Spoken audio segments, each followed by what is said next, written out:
بسم اللہ الرحمن الرحیم۔ اللہم صلی علی سیدنا مولانا محمد وبارک وسلم وصلی علیہ۔ عقایات رومی رحمۃ اللہ علیہ۔ خزانہ۔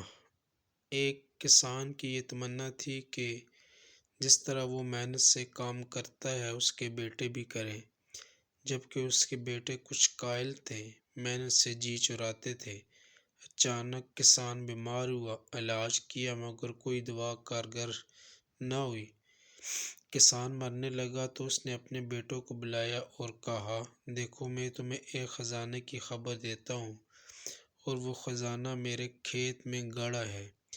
جب میرے کفن دفن سے فارغ ہو جاؤ تو اسے ڈھونڈ لینا۔ اور کسان کے بیٹوں نے ایسا ہی کیا۔ باپ کے کفن دفن سے فارغ ہو کر کھیت کو چلے گئے اور اس میں ہل چلایا، کافی گہری زمین کھود ڈالی مگر ان کو خزانہ نہ ملا۔ کسان کے بیٹے پسینہ پسینہ ہو گئے، مایوسی سے ایک دوسرے کا منہ تکنے لگے۔ آخرکار ہل چلائی زمین میں انہوں نے بیج بو دیے، پودے نکلے تو خوب پھلے پھولے۔ جب وہ فصل کاٹ کر لائے تو ان کا گھر غلے سے بھر گیا، یہاں تک کہ بہت سا غلہ انہوں نے فروخت کر دیا۔